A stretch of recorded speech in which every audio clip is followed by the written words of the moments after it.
नमस्कार। बिहार विधानसभा चुनाव के बीच एनडीए में बवाल मच गया है।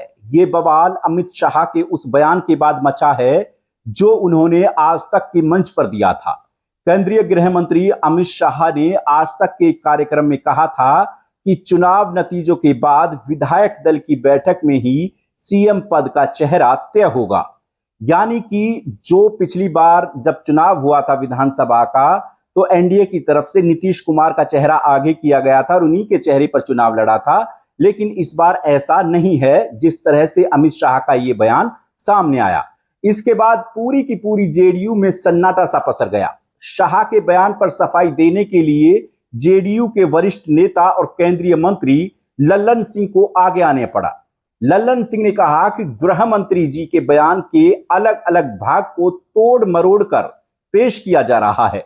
गृह मंत्री ने बार बार कहा है कि हम बिहार विधानसभा चुनाव नीतीश कुमार के नेतृत्व में ही लड़ रहे हैं। मुख्यमंत्री कौन होगा, एनडीए विधायक दल तय करेगा। परंपरा यही रही है। गृह मंत्री की बात को पूरे संदर्भ में देखना चाहिए। ये बात लल्लन सिंह ने कही। बगावत की सुगबुगाहट के बीच चिराग पासवान ने पटना के एक होटल में केंद्रीय गृह मंत्री अमित शाह से मुलाकात की।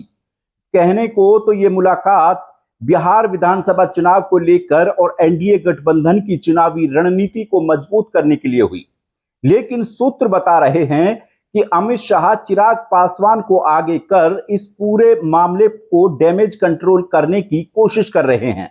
यही वजह है कि पासवान ने शाह से मुलाकात के बाद कहा कि उनकी गठबंधन की खासियत और ताकत यह है कि सभी सहयोगी दल एक दूसरे के हाथ पकड़कर मिलकर काम कर रहे हैं और एनडीए को एक ऐतिहासिक जीत की ओर बढ़ाया जा रहा है।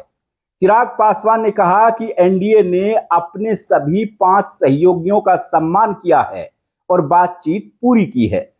सभी 243 उम्मीदवारों के नामांकन स्पष्ट हैं। सभी 243 उम्मीदवारों के नाम स्पष्ट हैं। महागठबंधन जैसा कोई भ्रम नहीं है। हमने अपना अभियान तब शुरू कर दिया है जब महागठबंधन एक दूसरे के दावों को रद्द करने की कोशिश कर रहा है। लेकिन दूसरी ओर जीतन राम मांझी के सुर नीतीश कुमार के पक्ष में सुनाई दे रहे हैं।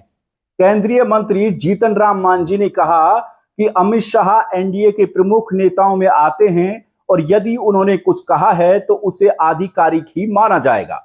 लेकिन व्यक्तिगत तौर पर मुझे लगता है कि चुनाव से पहले नेता यानी होने वाले मुख्यमंत्री का नाम भी तय हो जाना चाहिए था। कोई दुविधा नहीं होनी चाहिए थी। यह जीतन राम मांझी का बयान है। बहरहाल अब देखना है कि एनडीए में अंदर ही अंदर जो बगावत पनप रही है वो थम जाएगी या फिर चुनाव के बीच अदावत खुलकर सामने आएगी। लेकिन इतना जरूर है, जिस तरह से अमित शाह ने कार्यक्रम में एक बयान दिया और बयान में साफ तौर पर कहा कि इस बार एनडीए नीतीश कुमार के नेतृत्व में चुनाव जरूर लड़ रहा है, लेकिन सीएम चेहरा अभी फिलहाल कोई नहीं है। सीएम चेहरा विधानसभा चुनाव के बाद जो नतीजे आएंगे और नतीजे अगर एनडीए के पक्ष में होते हैं तो एनडीए की विधायक दल की बैठक होगी। उस विधायक दल की बैठक में जो नाम निकलकर सामने आएगा वो बिहार का मुख्यमंत्री होगा। इस बयान को नीतीश कुमार के लिए झटके के तौर पर देखा जा रहा है कि इस बार हो सकता है बीजेपी कहीं ना कहीं नीतीश कुमार को पीछे धकेलने की कोशिश कर रही है। कांग्रेस ने तो इस पर चुटकी भी ली है और उन्होंने इसे नीतीश कुमार के साथ धोखा करार दिया है। बहरहाल फिलहाल इस रिपोर्ट में इतना ही। नमस्कार।